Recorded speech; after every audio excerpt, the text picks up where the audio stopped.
আসসালামু আলাইকুম। দর্শক, ভিডিও টাইটেল ও থাম্বনেল দেখে ইতিমধ্যে অনুমান করে ফেলেছেন যে ভিডিওটি কোন বিষয় নিয়ে। তাই তথ্যগুলো বিস্তারিত জানতে ভিডিওটিতে একটি লাইক দিয়ে না টেনে সম্পূর্ণ ভিডিওটি দেখতে থাকুন। ইরানের সঙ্গে যুদ্ধ শুরু হওয়ার মাত্র ৩ সপ্তাহের মাথায় বিশ্ববাজারে তেলের আকাশচুম্বী দাম নিয়ন্ত্রণে আনতে মরিয়া হয়ে উঠেছে ডোনাল্ড ট্রাম্পের প্রশাসন। অভ্যন্তরীণ ও আন্তর্জাতিক তীব্র অর্থনৈতিক চাপ কমাতে শেষ পর্যন্ত শত্রুর সঙ্গে ইরানের সঙ্গে আপোষ করতে হয়েছে তাদের। কারণ ইরানের প্রায় ১৪ কোটি ব্যারেল তেলের উপর থেকে সাময়িকভাবে নিষেধাজ্ঞা তুলে নেওয়ার সিদ্ধান্ত নিয়েছে ওয়াশিংটন। মানে ইরানের এই তেলগুলো এখন পৃথিবীর যে কোনো দেশ ক্রয় করতে পারবে এবং পৃথিবীর যে কোনো দেশে ইরান এগুলো বিক্রি করতে পারবে। দেখুন, বর্তমানে সমুদ্রে ভাসমান থাকা অবস্থায় এই তেল যাতে ভারত, জাপান, থাইল্যান্ড এবং ভিয়েতনামের মতো মিত্র দেশগুলো কিনতে পারে, সেই লক্ষ্যেই কিন্তু এই ছাড় দেওয়া হয়েছে। হোয়াইট হাউসের কর্মকর্তাদের মতে যুদ্ধের কারণে হরমুজ প্রণালী প্রায় বন্ধ হয়ে যাওয়ায় এবং বিশ্ববাজারে জ্বালানি তেল সরবরাহ ব্যবস্থা ভেঙে পড়ায় এই অপ্রীতিকর সিদ্ধান্ত নিতে তারা বাধ্য হয়েছে। দেখুন, যুক্তরাষ্ট্র ইতিপূর্বে তাদের কৌশলগত রিজার্ভ থেকে কয়েক কোটি ব্যারেল তেল ছেড়েছে, রাশিয়ার উপর থেকে বিভিন্ন ধরনের বিধিনিষেধ সরিয়ে দিয়েছে, এমনকি অভ্যন্তরীণ উৎপাদন বাড়ানোর চেষ্টা করেছে। কিন্তু এত সব পদক্ষেপের পরও বিশ্ববাজারে ইরানকে ঠেকানোর জন্য যে তেলের মূল্য বৃদ্ধি, সেটা তারা ঠেকাতে ব্যর্থ হয়েছে। তেলের বাজারে বর্তমানে জ্বালানি তেলের মূল্য $150 কাছাকাছি পার ব্যারেল এবং সেটা আরও ঊর্ধ্বগতি। এমন পরিস্থিতিতে সমুদ্রে থাকা ইরানি তেলের ট্যাঙ্কারগুলো বাজারে আনা ছাড়া এই যুক্তরাষ্ট্রের প্রশাসনের কাছে আর কোনো কার্যত বিকল্প ছিল না। আর এই জন্যই তারা এই সিদ্ধান্ত নিয়েছে। এখন ইস্যুটিকে কেন্দ্র করে যুক্তরাষ্ট্রের ট্রেজারি সেক্রেটারি স্কট বেস্টেন তার বক্তব্যে বলেছেন যে এই যে ইরানকে ছাড় দেওয়া হলো, এটা কিন্তু হামলার অংশ, অপারেশন এপিক ফিউরির অংশ হলো এটি। এখন ইরানকে ছাড় দেওয়ার ইস্যুকে কেন্দ্র করে যুক্তরাষ্ট্র তার কৌশলগত অবস্থান যতভাবে ঘুরিয়ে পেঁচিয়ে বলুক না কেন, সামরিক বিশেষজ্ঞরা বলছেন যে এটি মোট যে বড় সংকট রয়েছে তার কোনো সমাধান করবে না। এই ১৪ কোটি ব্যারেল জ্বালানি তেল বিশ্ববাজারে মাত্র ১.৫ দিনের চাহিদার সমান। ১.৫ দিনের চাহিদা পূরণ করতে পারবে, তারপর কি হবে?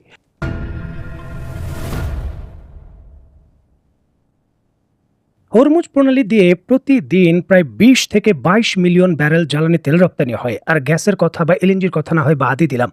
বিশ্ববাজারে হরমুজ প্রণালী ওপেন না হলে বা এই ধরনের যে পণ্য প্রবাহের বিষয়টা রয়েছে, সরবরাহ সহজলভ্য না হলে কোনোভাবেই জ্বালানি তেলের দাম কমবে না। এখন সার্বিক পরিস্থিতি যখন এত জটিল আকার ধারণ করেছে, তখন হঠাৎ করে ডোনাল্ড ট্রাম্প আগামী ৪৮ ঘন্টার জন্য ইরানকে একটা ডেডলাইন দিয়েছে। আগামী ৪৮ ঘন্টার ভেতর যদি ইরান হরমুজ প্রণালী ওপেন না করে দেয়, তাহলে যুক্তরাষ্ট্র তার সর্বশেষ ধাপের যে নতুন হামলা সেটা শুরু করবে পুরো ইরানের ভেতর।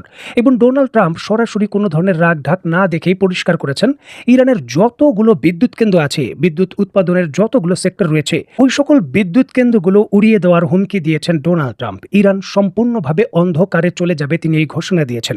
এখন এই ধরনের হামলা মধ্যপ্রাচ্যের পরিস্থিতিকে আরও জটিল করে তুলবে। কারণ এই যে ২ সপ্তাহের উপরের যুদ্ধ চলছে, কোনো বিদ্যুৎ কেন্দ্রকে এখন পর্যন্ত টার্গেট করেছে কেউ তেমন সুনির্দিষ্ট খবর পাওয়া যায়নি। দু একটি সাধারণ সতর্কতামূলক হামলা হয়েছে, তবে বড় ভিত্তিতে পাওয়ার হাউসকে লক্ষ্য করে ইসরায়েল বা ইরান কেউ কারো প্রতি হামলা করেনি। এখন যুক্তরাষ্ট্র সেই চূড়ান্ত যে রেড লাইন রয়েছে সেটা পার করতে চাচ্ছে। ৪৮ ঘন্টার ডেডলাইন দিয়েছে ইরানকে, যেটা অনেকটা সুনির্দিষ্ট যে ৪৮ ঘন্টার ভেতর হরমুজ প্রণালী ইরান ওপেন করবে না।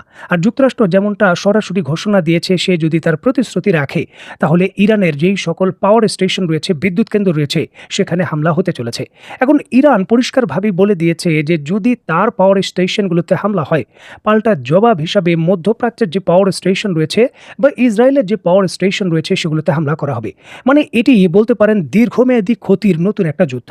একটি পাওয়ার স্টেশন বা বিদ্যুৎ কেন্দ্র কোনো ধরনের মিসাইল হামলা হলে রাতারাতি সেগুলো পুনরুদ্ধার করা যায় না। আন্তর্জাতিক রিপোর্ট বলছে যে একটি বিদ্যুৎ কেন্দ্রের যে রিঅ্যাক্টর থাকে বা যে বিদ্যুৎ উৎপাদনের যন্ত্রপাতি থাকে, সেগুলো ধ্বংস হলে সেগুলো রিপ্লেস করা বা নতুন করে ব্যাকআপ তৈরি করা অত্যন্ত সময় সাপেক্ষ। যদি এই নতুন হামলায় অন্তত ৫ থেকে ১০ হাজার মেগাওয়াট বিদ্যুৎ উৎপাদন ব্যাহত হয়, তাহলে সেটা পুনরুদ্ধার করতেও মধ্যপ্রাচ্যের ধনী দেশ বলেন বা ইরানের বলেন আরও ৫ থেকে ৬ বছর সময় লাগবে। সেটা অর্থনৈতিক, দীর্ঘদিনের স্ট্র্যাটেজিক এবং জনগণের উপরও এই যুদ্ধের যে সরাসরি প্রভাব সেটা পড়তে চলেছে। যুক্তরাষ্ট্র এখন নতুন ধরনের এই যুদ্ধ শুরু করতে যাচ্ছে, যার জন্য মধ্যপ্রাচ্যের বিভিন্ন দেশে তাদের যে অ্যাটাক হেলিকপ্টারগুলো রয়েছে, হিমার্স মাল্টিপল রকেট লঞ্চার সিস্টেমগুলো রয়েছে, সেগুলো চূড়ান্ত এই ডেডলাইনকে লক্ষ্য করে তারা ব্যাপক প্রস্তুতি নিচ্ছে।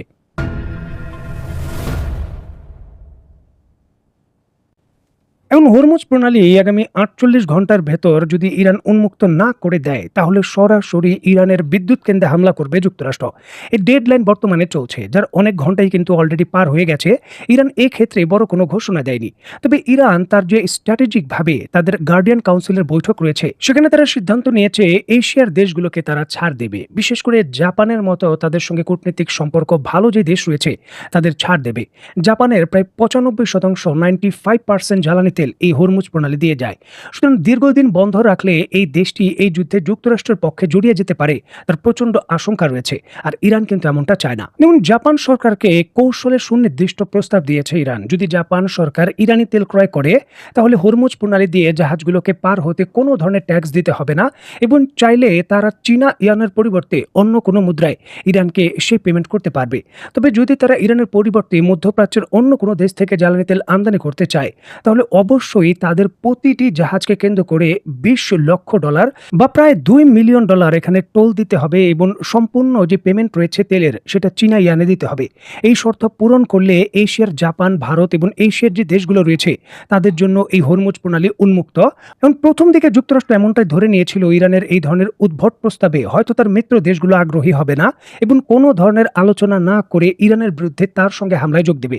তবে বাস্তবতা উল্টো, জাপান সহ যেই সকল দেশগুলো হরমুজ প্রণালীর উপর নির্ভরশীল তারা গোপনে কিন্তু আলোচনা শুরু করে দিয়েছে ইরানের সঙ্গে। এবং এই দেশগুলো যুদ্ধ থেকে দূরে থাকতে চায়, বিশেষ করে যুক্তরাষ্ট্রের স্বার্থ সংশ্লিষ্ট মধ্যপ্রাচ্যে এই বড় ধরনের যে সংঘর্ষ রয়েছে এখানে তারা কোনোভাবেই জড়াতে চায় না, বরঞ্চ যুদ্ধে না জড়িয়ে ইরানের সঙ্গে আপোষ করে প্রতিটি এই শিপের জন্য তারা যদি $2 মিলিয়ন দেয়, তার যুদ্ধ শুরু করা বা যুদ্ধ চালিয়ে যাওয়ার থেকে অনেক সস্তা এবং অনেকটাই কিন্তু তাদের জন্য সাশ্রয়ী এবং প্রাণঘাতী নয়, যার জন্য কিন্তু তারা ইরানের সঙ্গে আপোষের দিকে যাচ্ছে। এটিও যুক্তরাষ্ট্রের জন্য একটা বড় মাথা ব্যথার কারণ ইরানের এই পলিসি একবার যদি বাস্তবায়ন হয়ে যায় এবং কার্যকর হয়ে যায় ইরান কিন্তু সেটা সহজে উইথড্র করবে না। দীর্ঘকালীন যুদ্ধ অর্থনৈতিক ব্যবস্থা নিশ্চিত হলে ইরান এটা চালিয়ে যাবে।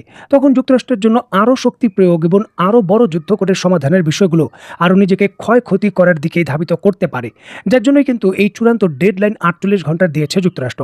দেখার বিষয় যে এই 48 ঘন্টা শেষে যুক্তরাষ্ট্র আসলে কি করে এবং তার পাল্টা জবাব হিসাবে ইরান আসলে কি জবাব দেয়। তো বন্ধুরা, আজকের মতো বিদায়, নতুন কোনো ভিডিও নিয়ে আবার দেখা হবে। সে পর্যন্ত সবাই ভালো থাকবেন, সুস্থ থাকবেন এবং বাংলাদেশকে ভালোবাসবেন। আল্লাহ হাফেজ।